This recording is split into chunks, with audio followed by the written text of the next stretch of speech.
E aí, pessoal? Hoje a gente vai mergulhar em dois padrões gráficos que são, olha, essenciais. Pensa neles como se fossem placas de trânsito no meio do mercado, sabe? Elas meio que dão a dica se uma tendência de preço vai seguir em frente com tudo ou se está pensando em dar meia volta. Bora lá entender isso. Então, o nosso papo de hoje vai ser assim, ó. Primeiro, a gente entende essa tal de pausa estratégica do preço. Depois, a gente entra de cabeça nos padrões. Primeiro a bandeira, depois a congestão. Daí, vamos ver como calcular o alvo. E para fechar com chave de ouro, a gente compara a teoria com a dura realidade. Bem direto ao ponto. Essa aqui é a pergunta de $1 milhão, né? O preço sobe, sobe, sobe, de repente ele para. E aí fica aquela dúvida no ar. Será que o movimento acabou de vez e vai reverter? Ou é só uma pausa para tomar um fôlego? Pois é, são os padrões de continuação que dão a resposta para a gente. Para ficar mais fácil de entender a lógica por trás disso tudo, vamos usar uma analogia bem simples. Imagina que a tendência do mercado é tipo uma escalada, uma trilha numa montanha. O objetivo é sempre chegar mais alto. E é exatamente isso que acontece, né? Ninguém consegue subir uma montanha inteira de uma vez só, sem parar. É preciso dar uma parada estratégica, recuperar o fôlego para poder continuar a subida. E olha, no mercado, o preço se comporta de um jeito muito, mas muito parecido. Beleza, vamos entrar então no nosso primeiro ponto, a pausa estratégica do preço. E o mais importante aqui é entender que essas pausas não são aleatórias, de jeito nenhum. Elas são, na verdade, um sinal de que a tendência está saudável. É o mercado se reequilibrando antes do próximo grande movimento. Então, o que é, afinal, um padrão de continuação? Pensa nele como esse ponto de descanso estratégico. Mas o que está rolando por trás das cortinas? Basicamente, quem comprou lá atrás, no começo do movimento, está aproveitando para botar um pouco de lucro no bolso. Eles vendem um pouquinho, e é isso que causa a pausa. Até que chega uma nova leva de compradores com mais força, mais convicção e empurra o preço para cima de novo.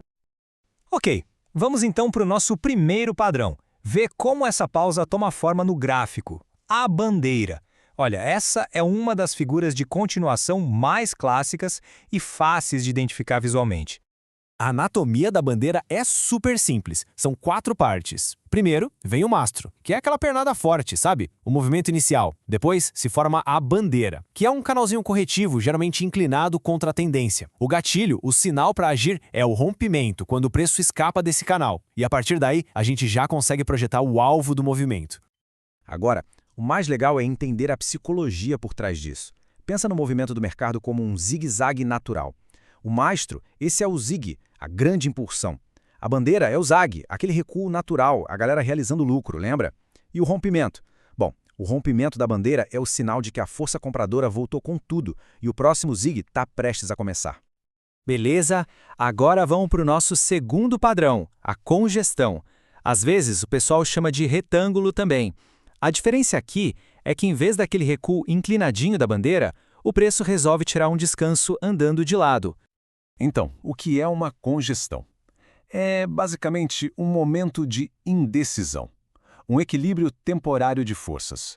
É como se compradores e vendedores estivessem numa queda de braço e ninguém consegue ganhar. O preço fica ali, preso entre um suporte e uma resistência, sem fazer novos topos nem novos fundos.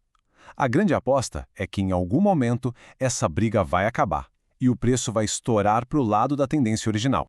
E como é que a gente identifica uma congestão no gráfico? Bom, tem algumas pistas.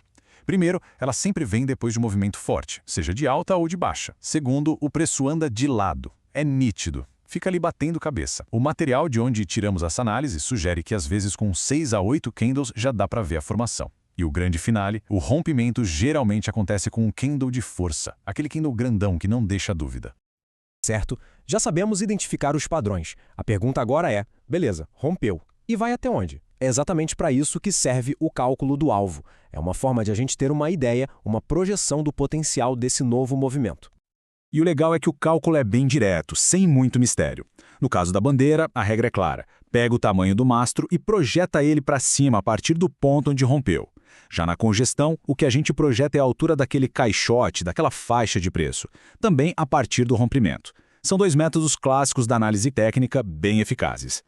Tudo bem? Agora a gente chega numa parte que é, olha, crucial. A gente precisa falar sobre a diferença entre aqueles desenhos de livro, todos perfeitinhos, e o que a gente encontra no gráfico de verdade, no dia a dia. Porque, quando a gente estuda isso, os exemplos são sempre lindos. As linhas são retinhas, os toques nos suportes e resistências são perfeitos, tudo simétrico, fica super fácil de enxergar e entender.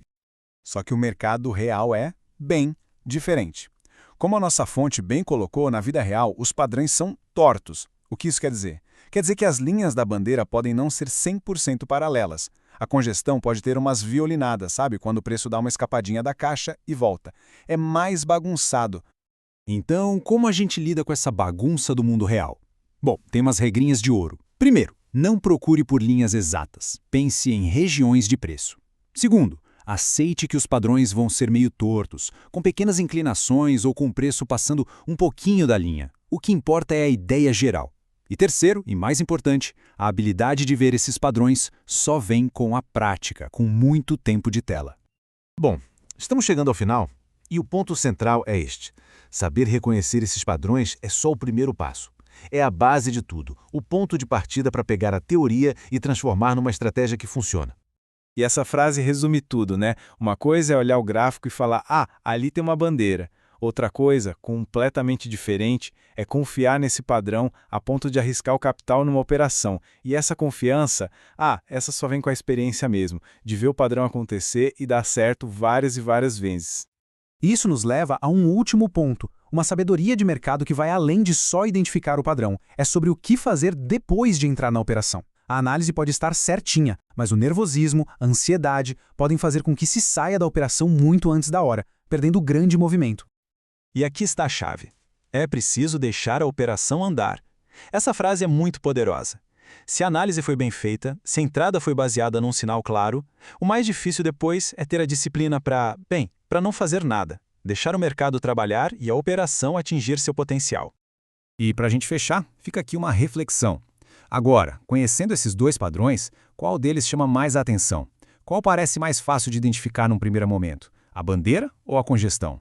Porque no final das contas, é essa busca ativa, essa caça aos padrões no gráfico, que transforma o que a gente conversou aqui em uma habilidade de verdade.